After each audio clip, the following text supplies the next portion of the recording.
সারা দেশ যেন এখন শোকাহত, জানিয়ে দেব হাতে থাকা সর্বশেষ আপডেট বাংলা সংবাদ। প্রথমেই সংবাদ শিরোনাম। ভারতের মতো নির্বাচন চায় বিএনপি, বলেছেন ফখরুল। এরপর জানিয়ে দেব একই পরিবারের ৩ জনের মরদেহ উদ্ধার। এদিকে এনআইডি নিয়ে হয়রানি বন্ধের নির্দেশ সিইসির।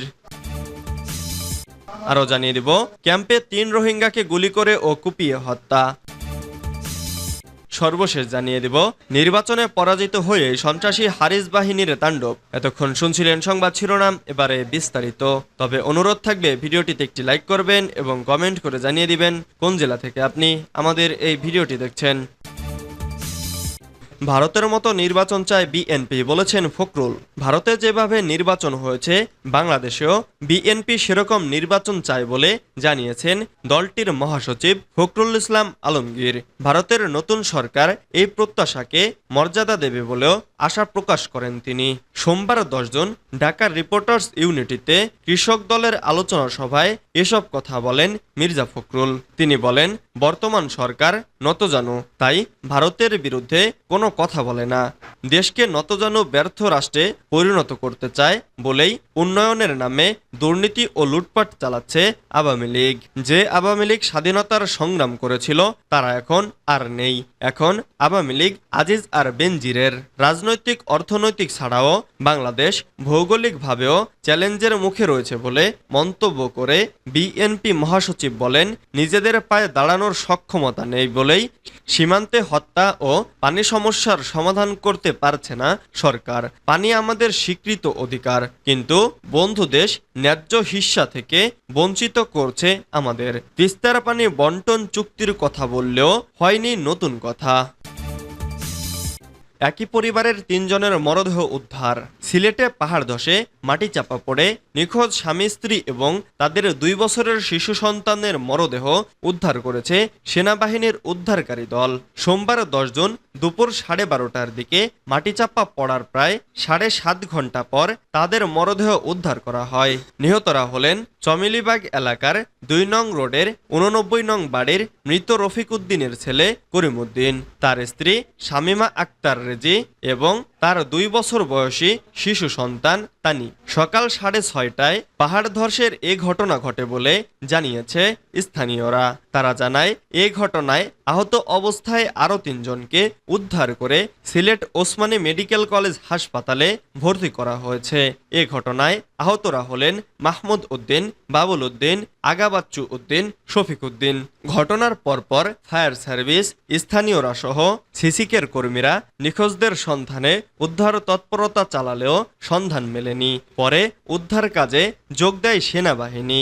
এ বিষয়ে সিসিকের 35 নম্বর ওয়ার্ড কাউন্সিলর জাহাঙ্গীর আলম বলেন, ধসে পড়া বাড়িতে 2টি পরিবার থাকত।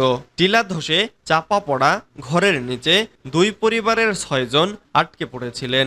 পুলিশ, ফায়ার সার্ভিস এবং আমরা এসে এক পরিবারের 3 জনকে উদ্ধার করে সিলেট ওসমানী মেডিকেল কলেজ হাসপাতালে পাঠাই। এছাড়া টিলা ধসে মাটি চাপা পড়ে যাওয়ায় একই পরিবারের বাকিদের সন্ধানে ঘটনাস্থলে কাজ শুরু করে সেনাবাহিনীর একটি দল।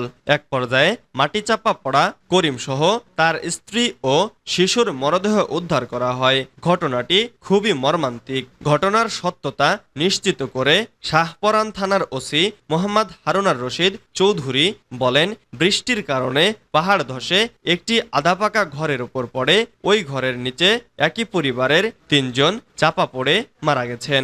তাদের মরদেহ উদ্ধার করে সিলেট ওসমানী মেডিকেল কলেজ হাসপাতালে পাঠানো হয়েছে। এনআইডি নিয়ে হয়রানি বন্ধের নির্দেশ সিইসির। জাতীয় পরিচয়পত্র সেবা নিতে গিয়ে নাগরিকরা যেন কোনো হয়রানির শিকার না হন এবং তাদের সঙ্গে যেন দুর্ব্যবহার করা না হয় তা নিশ্চিত করতে কর্মকর্তাদের নির্দেশ দিয়েছেন প্রধান নির্বাচন কমিশনার কাজী হাবিবুল আউয়াল।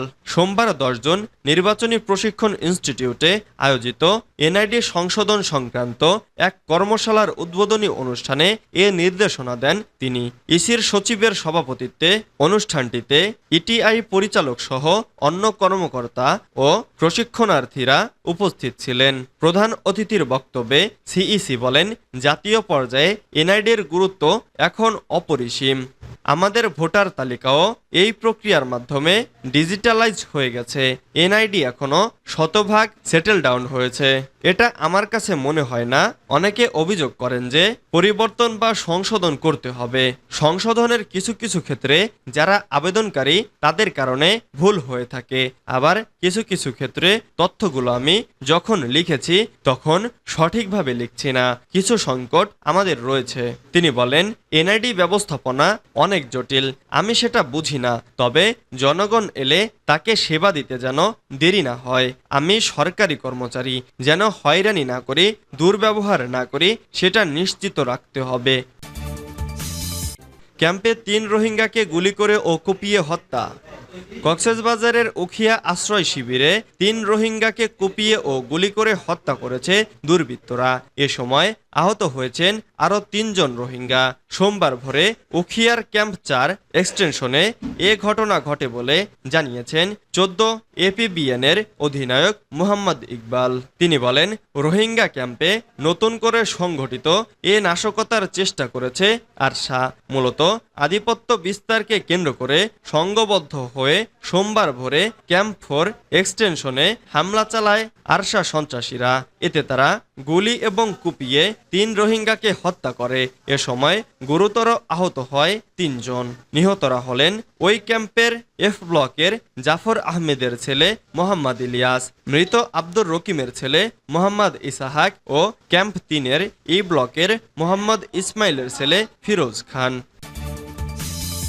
নির্বাচনে পরাজিত হয়ে সন্ত্রাসী হারিস বাহিনীর তাণ্ডব। বরিশালের গৌরনদী উপজেলা পরিষদ নির্বাচনে পরাজিত হয়ে চেয়ারম্যান প্রার্থী হারিসুর রহমানের নেতৃত্বে তার সন্ত্রাসী বাহিনীর লোকজন সশস্ত্র অবস্থায় হামলা চালিয়ে বিজয়ী চেয়ারম্যানের কর্মী সমর্থকদের ১২টি বসতঘর ভাঙচুর করেছে। এ সময় নারীদের শ্লীলতাহানি সহ আমিনুল ইসলাম মিরাজ মল্লিক নামের এক যুবককে কুপিয়ে মারাত্মক জখম, প্রতিবন্ধী এক তরুণী সহ বাড়ির প্রায় ১০ জন নারী পুরুষকে পিটিয়ে আহত করা হয়েছে। হামলাকারীরা ১৫টি মোটরসাইকেল, ২টি মিনি ট্রাক, একটি ট্রলি ভাঙচুর করেছে।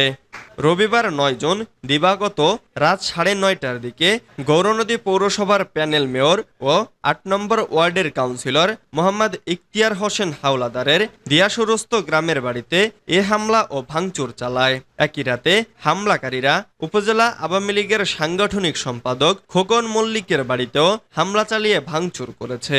একই দিন সন্ধ্যায় আশোকাঠি মোল্লাবাড়ি নামক এলাকায় বসে বিজয়ী চেয়ারম্যান মনির হোসেন মিয়ার ভাইয়ের ছেলেকে সাবেক পৌর কাউন্সিলর গোলাম আহমদ মিয়া রাসেলকে মারধর করে আহত করেছে হারিস বাহিনীর প্রধান ক্যাডার দেলোয়ার হাওলাদার ও সজীব হোসেন জিয়া।